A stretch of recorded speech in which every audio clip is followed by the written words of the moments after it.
Hey, George here from Ontario Wildlife. We're out here in Hagersville inside an attic that was formerly infested with bats, but not a job that you want to be doing without respiratory protection, as we'll say. Serious troubles here. This is day 2. The first day that we were here, mountains and mountains of bat guano. All of this old stuff, you know, some of it's over 100 years old, infested. It's just been ruined, ammonia, all kinds of feces all over it. So unfortunately a lot of this stuff will have to go in the garbage, but once we're all done here, we'll clean up all the bat guano, clean up all the dust, and then hopefully we can shine up this floor and get it livable again. But as you can see, this is lots of stuff, and this is a nice attic that definitely livable.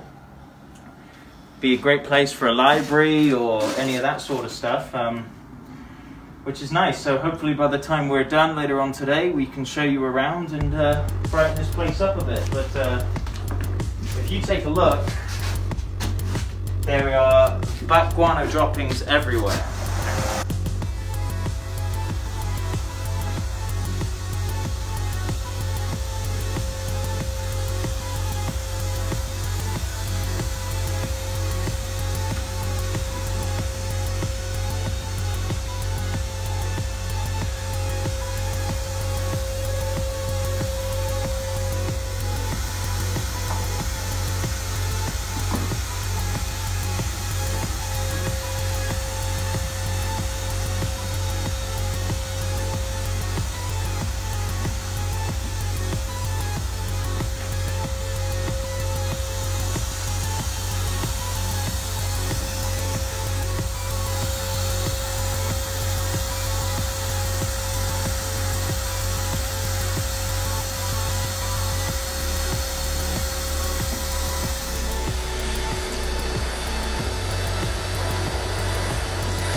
Okay, so several hours later, many hours later should I say, we've got the place cleaned up. We've vacuumed out in between all the cracks, got all the bat poo out of the cracks, all the dust.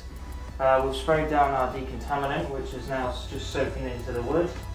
So the next stage after this is, because it's nice wood, you should be able to come up with a nice little mop and a bucket, and after our decontamination's all soaked in, you'll be able to clean these boards right up, and you'll have a nice little game room, library, little den up here. It's going to be really nice. All the poo is gone. Looks really good.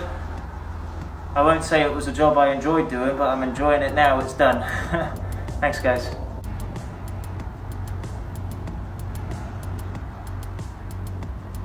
Cool.